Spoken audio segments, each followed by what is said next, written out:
Pemirsa, Anda kembali di Anyus Pagi bersama saya Yasmina Tania dan rekan saya Bremana Tenaya. Kita ke informasi berikutnya, pemirsa. Rumah milik seorang purnawirawan TNI Angkatan Darat di Pangkep Sulawesi Selatan terbakar. Kebakaran diduga akibat korsleting listrik.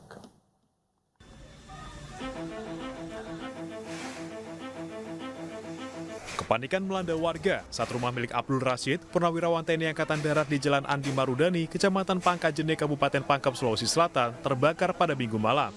Petugas damkar dibantu warga berusaha memadamkan api, namun lokasi sulit dijangkau karena sempitnya akses dan juga banyaknya warga berkumpul. Bahkan 5 mobil damkar yang dikerahkan tidak bisa mendekat. Namun akhirnya api berhasil dipadamkan 1 jam kemudian. Api diduga berasal dari korsleting listrik.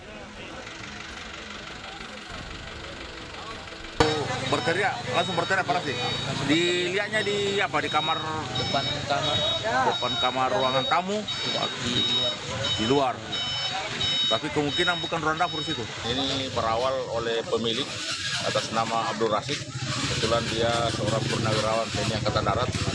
Itu tiba-tiba melihat adanya sumber api di pas teras, di mana pada saat melihat itu langsung membuat kobaran. Sehingga pada saat itu langsung berteriak, hingga oleh anaknya namanya Sutrisno langsung datang untuk membantu bapaknya, sekaligus pihak tetangga sudah berkerumun. Tidak ada korban jiwa dalam peristiwa ini, namun satu keluarga kehilangan tempat tinggal mereka. Dari Pangkep, Sulawesi Selatan, Udin Syahrudin, iNews melaporkan. Pemirsa, seorang pendaki ziarah asal Lombok Timur ditemukan tewas di Gua Susu Gunung Rinjani, Nusa Tenggara Barat. Proses evakuasi sempat tertunda beberapa jam. Pemirsa, tim SAR gabungan kesulitan mengevakuasi korban karena selain medan yang sempit, posisi jasad korban juga terjepit di dalam gua. Korban bernama Muhammad Hafizin berusia 59 tahun akhirnya berhasil dievakuasi dari dalam Gua Susu di kawasan Gunung Rinjani pada Rabu petang. Jasad korban langsung dibawa ke puskesmas melalui jalur pendakian Senaru sebelum diserahkan ke pihak keluarga. Sebelumnya korban berangkat pada tanggal 30 Oktober 2023 bersama 11 rekannya dari desa Sukadana, Kecamatan Terara, Lombok Timur untuk melakukan ritual berobat. Hingga saat ini belum diketahui penyebab kematian korban.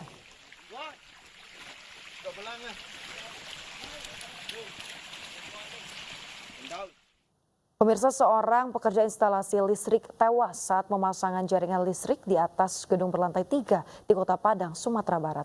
Jenazah korban dievakuasi ke Rumah Sakit Bayangkara.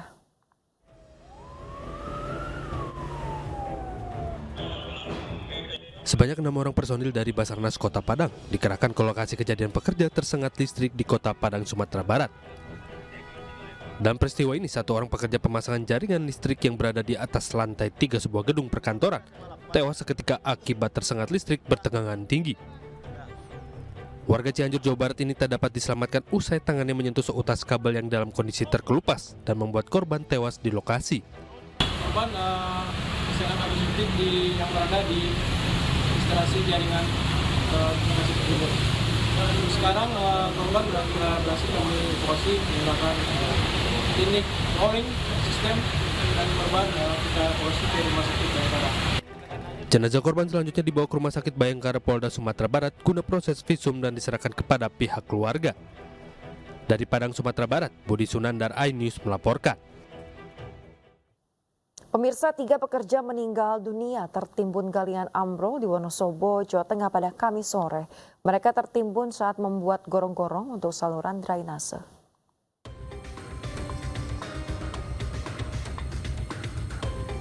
Para pekerja dibantu dengan relawan dan kepolisian berupaya mengevakuasi 3 pekerja proyek bangunan yang tertimbun material di Desa Kalierang, Kecamatan Selomerto, Wonosobo, Jawa Tengah. Ketiga pekerja sebelumnya sedang membenahi gorong-gorong atau saluran drainase pada Kamis sore. Namun dinding galian tiba-tiba ambrol dan menimpa mereka. 1 korban meninggal dunia di tempat, sementara 2 lainnya meninggal dunia saat dalam perjalanan menuju rumah sakit. Ini kebetulan dari beberapa pekerja ini, 3 orang ini yang sedang menggali gorong-gorong. Dari penggalian tersebut ada disinyalir yaitu tanah yang mengalami longsor dengan ketinggian sekitar 1,5 sampai 2 meter menimpa 3 korban. Korban satu meninggal dunia di tempat, yang kedua berhasil dievakuasi dan dilarikan ke Rumah Sakit Susanegara Wonosobo. Dinding galian diduga ambrol akibat getaran yang muncul dari tepi jalan. Ketiga jenazah berada di RSUD Wonosobo menunggu diambil oleh pihak keluarga. Dari Wonosobo, Jawa Tengah, Didik Dono Hartono, iNews melaporkan. Gempa berkekuatan 6,6 magnitudo mengguncang wilayah kota Kupang, Nusa Tenggara Timur. Dampak guncangan gempa membuat kantor gubernur di lantai 3 dan rumah warga mengalami kerusakan.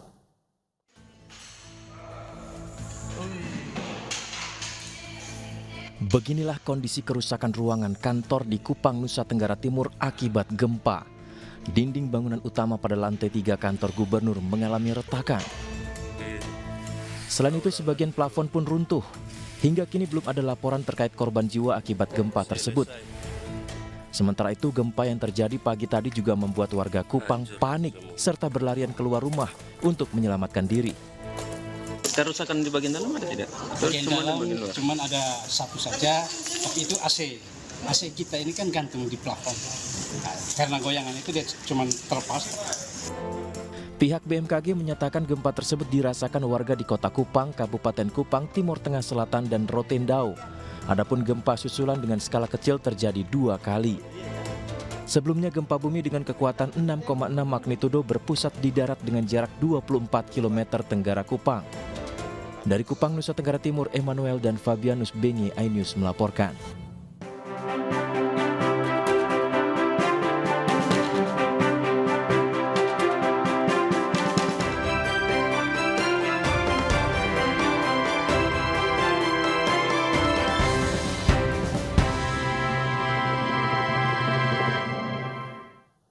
Pemirsa, Majelis Kehormatan Mahkamah Konstitusi kembali menggelar sidang dugaan pelanggaran kode etik Hakim MK terkait putusan batas usia Capres-Cawapres. Sidang kali ini beragendakan mendengarkan keterangan dan juga argumentasi dari para pelapor.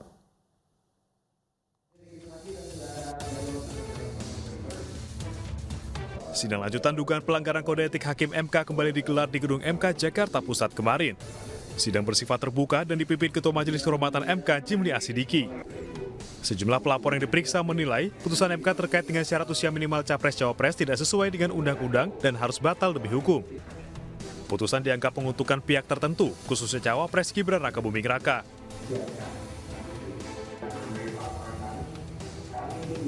Salah satu pelapor Perhimpunan Bantuan Hukum Indonesia atau PHBI bahkan melampirkan bukti baru, yaitu berkas perkara tidak ditandatangani oleh pemohon Almas Saki Biru. MK akan kembali memanggil Ketua MK Anwar Usman untuk diperiksa hari Jumat ini bersama dengan Panitera yang mengikuti jalannya persidangan saat memutus perkara nomor 90 tersebut. Dan di samping itu besok juga kami akan khusus memeriksa Panitera.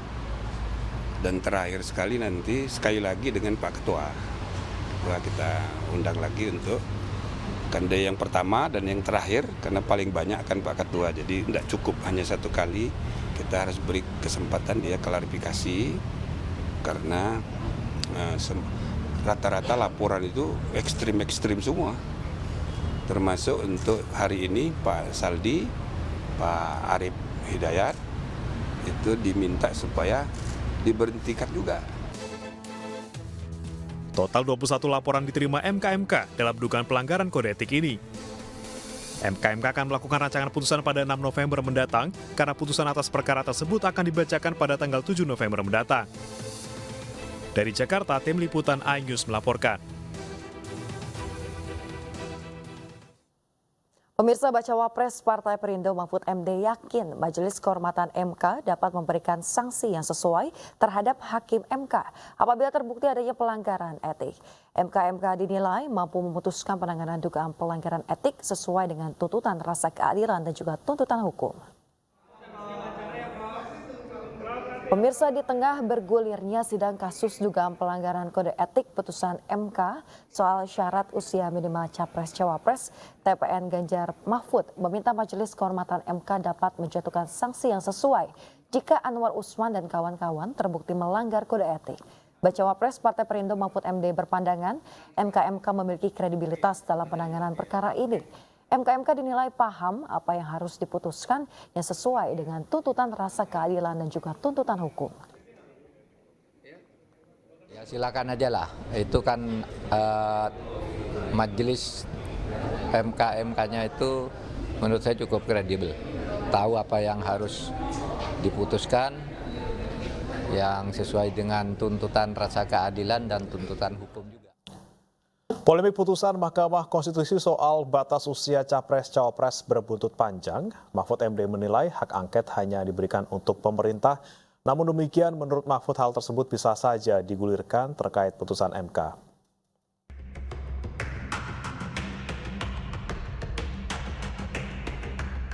Polemik putusan Mahkamah Konstitusi soal batas usia Capres-Cawapres berbuntut panjang.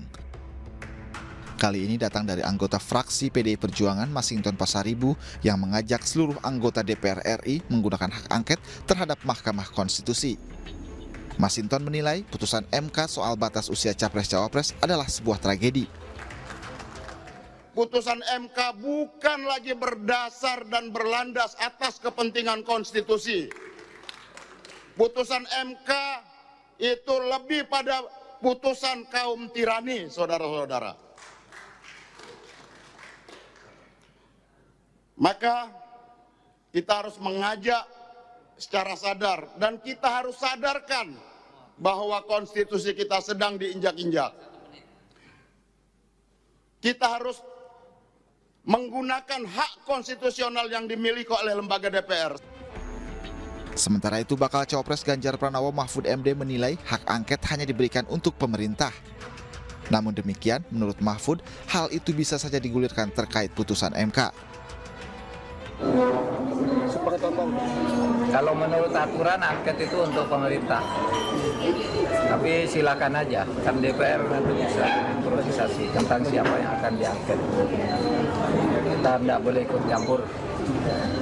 Apalagi Diketahui hak angket merupakan hak DPR untuk melakukan penyelidikan. Hak angket baru bisa terlaksana jika didukung oleh minimal 2 fraksi di DPR. Namun anggota fraksi DPR RI Masinton mengklaim usulan penggunaan hak angket untuk menjaga konstitusi dari dugaan praktek nepotisme dan menghancurkan demokrasi. Tim Liputan iNews melaporkan. Pemirsa, SMRC mengeluarkan hasil survei terbaru terkait tingkat kesukaan Cawapres di kalangan Gen Z. Dari hasil tersebut, bakal calon wakil presiden Partai Perindo Mahfud MD lebih disukai generasi Z dibanding 2 bacawa pres lainnya.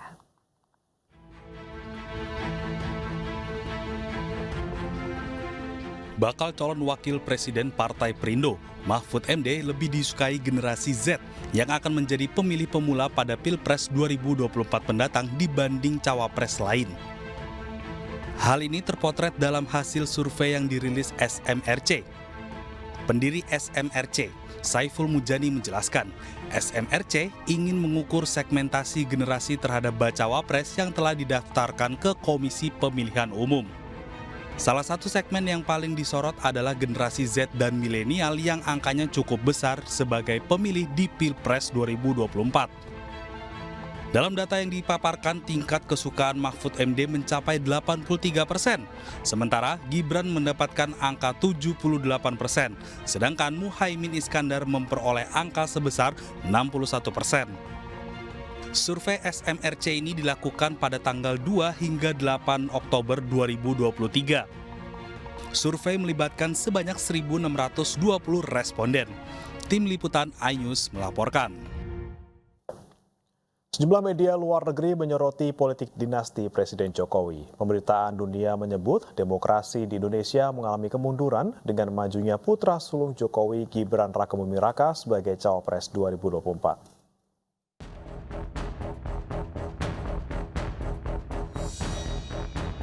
Media luar negeri menyoroti dinasti politik yang dibangun Presiden Jokowi.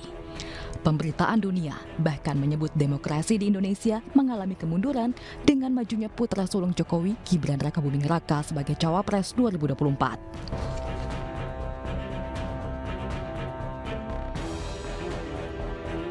Di dalam negeri, bertubi-tubi publik mengkritik dinasti politik yang dibangun Presiden Jokowi sebagai bentuk upaya melanjutkan kekuasaan demi melanjutkan program-program mercusuar.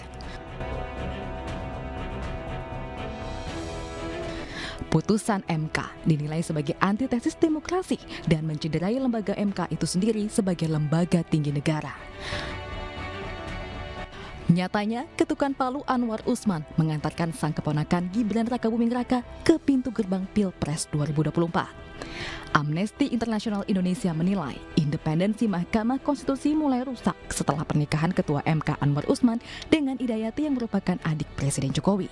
Hukum itu diatur perubahannya hanya demi meloloskan seorang anak presiden. Gak mungkin itu terjadi tanpa ada pengaruh dari pencalonan atau niat presiden untuk mencalonkan anaknya yang tertua, yang pertama, untuk menjadi calon wakil presiden mendampingi calon presiden Prabowo Subianto.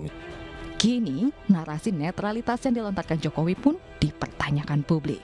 Dari Jakarta, Tim Liputan iNews melaporkan. Pemirsa, bakal calon Presiden Ganjar Pranowo menyebut sejumlah warga ogah menyambut Presiden Jokowi saat melaksanakan kunjungan kerja di Gianyar, Bali. Menurutnya tindakan tersebut merupakan bentuk simpatik lantaran baliho dirinya dan atribut PDIP dicopot. Suara yang mengharukan saya satu aja. Ketika kemudian beberapa rumah, maksudnya warganya, mengunci diri tidak mau keluar rumah. Ada apa? Bahkan saya dengar diminta untuk keluar rumah. Ada pengkhianat datang. Baru saya tahu bagaimana perasaan warga saat itu. Wah, berharu. Dan mau di rumah saja. Ini rasa apa itu? Ini rasa yang ada.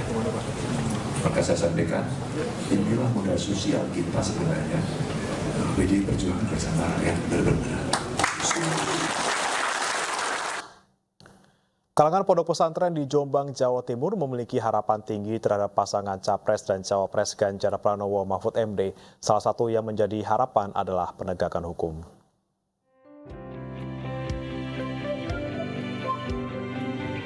Ketua Harian Nasional DPP Partai Perindo TGB Muhammad Zainul Majdi bersama tim pemenangan Ganjar Mahfud berkunjung ke Pondok Pesantren Tebu Ireng di Kecamatan Diwek, Kabupaten Jombang. Selain silaturahmi, Tuan Guru Bajang juga menyerap aspirasi dan memberi motivasi kepada para santri agar tekun belajar. Para pengurus dan zuriyah Pondok Pesantren juga berharap hukum dapat ditegakkan saat Ganjar Mahfud terpilih nanti. Ya, ke depan generasi Z termasuk yang ada di pondok pesantren itu harus memiliki pengetahuan yang cukup, keterampilan yang memadai, dan juga basis akar spiritualitas yang kokoh dan kuat. Karena mereka lah yang akan membawa estafet pembangunan bangsa ke depan. Ada di tentang kesetaraan hukum dan lain sebagainya dengan adanya Pak Mahfud, mungkin bisa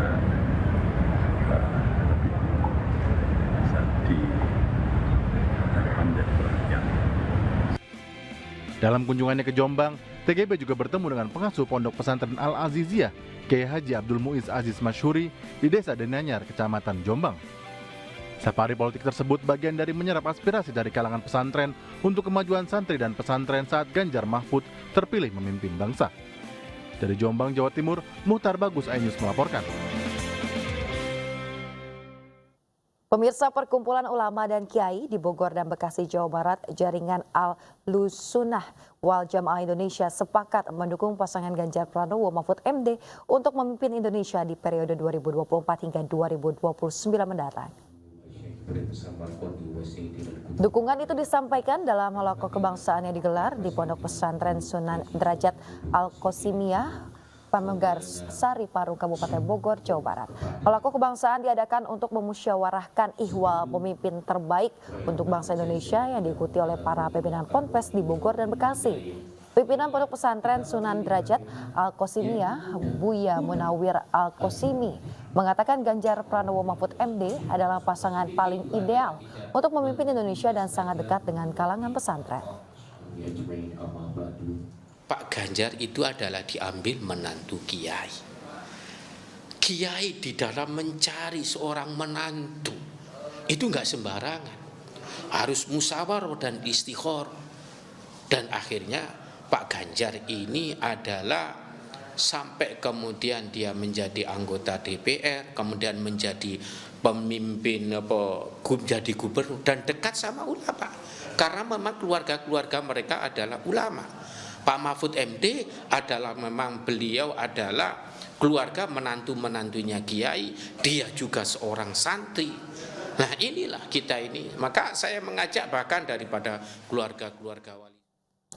Semakin dekat pelaksanaan pemilu 2024, pelaksana tugas Ketua Umum Partai Persatuan Pembangunan Muhammad Mardiono masih mengunjungi kader-kader daerah. PLT Ketua Umum P3 Muhammad Mardiono mengunjungi kantor DPW P3 DKI Jakarta di Jakarta Timur. Kunjungannya kali ini dilakukan untuk memberi pengarahan sekaligus meninjau sejauh mana kerja pemenangan pemilu yang telah dilakukan DPW P3 DKI Jakarta. Pria menjabat sebagai utusan khusus Presiden ini meyakini bahwa dengan adanya semangat para kader di DKI Jakarta akan membuahkan hasil di pemilu 2024. Saya melihat ada semangat yang tinggi dari rekan-rekan yang kita tempatkan di masing-masing dapil itu, dan kemudian ke depan nanti terus akan kita evaluasi bagaimana DKI itu bisa mencapai target sebagaimana yang sudah kita canangkan baik oleh DPW. Fokus menyiapkan saksi di tempat pemilihan suara, DPW Partai Perindo Banten optimis mampu mendongkrak jumlah pemilih Partai Perindo pada kontestasi 2024 mendatang. Sementara itu pemirsa, untuk meraih target double digit, DPD Partai Perindo Kota Samarinda menggelar pembekalan bagi para calon legislatif.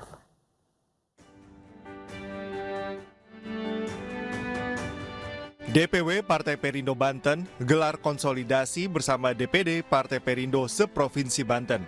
Dalam konsolidasi, rekrutmen saksi menjadi agenda utama guna mengawal suara partai pada pemilihan umum 2024 mendatang. Menuju legislatif yang akan datang di tahun 2024 kita persiapan. Dan ini menjadikan sesuatu refleksi bagi 8 kabupaten kota yang selama ini masih pakem ataupun tidak kondusif. Untuk mencapai target double digit dalam perolehan minimal 7 kursi DPRD Samarinda, DPD Partai Perindo Samarinda melaksanakan pembekalan bagi seluruh caleg. Pembekalan caleg yang digelar di salah satu hotel di Jalan Hasan Basri, Kota Samarinda, Kalimantan Timur ini juga dihadiri pengurus DPW Partai Perindo Kaltim. Memacu semangat para caleg, menerapkan strategi yang sudah diberikan kepada kami, masukan dari DPP dan DPW untuk bisa sampai dengan target 2 digit ke depan untuk 2024. Kami mendapatkan satu komitmen yang kuat bahwa kami siap untuk memenangkan Partai Perindo di Kota Samarinda dan dengan target yang digariskan oleh DPP yaitu double digit. Dalam kesempatan yang sama, DPW Partai Perindo Kaltim menyerahkan surat keputusan pengesahan struktur Badan Perencanaan dan Pemenangan Pemilu Daerah Kota Samarinda untuk memaksimalkan target perolehan double digit. Tim Liputan iNews melaporkan. 4 partai koalisi pengusung calon Presiden Ganjar Pranowo dan calon Wakil Presiden Mahfud MD di Sulawesi Tengah menggelar rapat konsolidasi.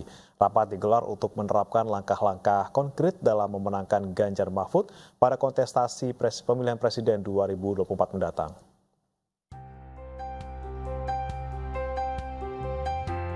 Memastikan kesiapan partai koalisi Ganjar Mahfud, 4 partai yakni Partai Perindo, Partai Hanura, PDI Perjuangan, dan P3 Sulawesi Tengah kembali berkumpul. Pimpinan partai koalisi berkumpul dengan agenda rapat konsolidasi, yakni menyatukan visi dan misi kemenangan Ganjar Mahfud, serta menyusun langkah dan strategi pemenangan di Sulawesi Tengah. Langkah awal ini akan terus bergerak ke seluruh kita supaya konsolidasi terbangun dengan cepat sehingga kerja-kerja cepat itu bisa terbangun ke tingkat kabupaten dan seluruh kecamatan dan desa yang berada di Kader, simpatisan, serta pengurus keempat partai koalisi juga diharapkan solid dan bekerja sama untuk mencapai kemenangan satu putaran. Dari Palu, Sulawesi Tengah, Jamie Hendrik, iNews melaporkan.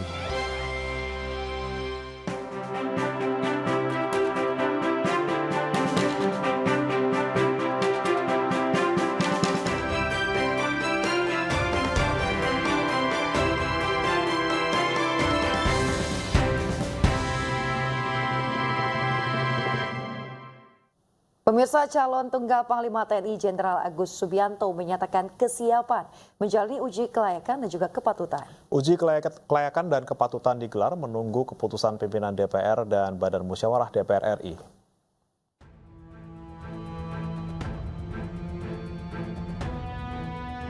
Komisi 1 DPR RI menyatakan uji kelayakan dan kepatutan Jenderal Agus Subianto segera digelar, menunggu keputusan pimpinan DPR dan Badan Musyawarah DPR RI.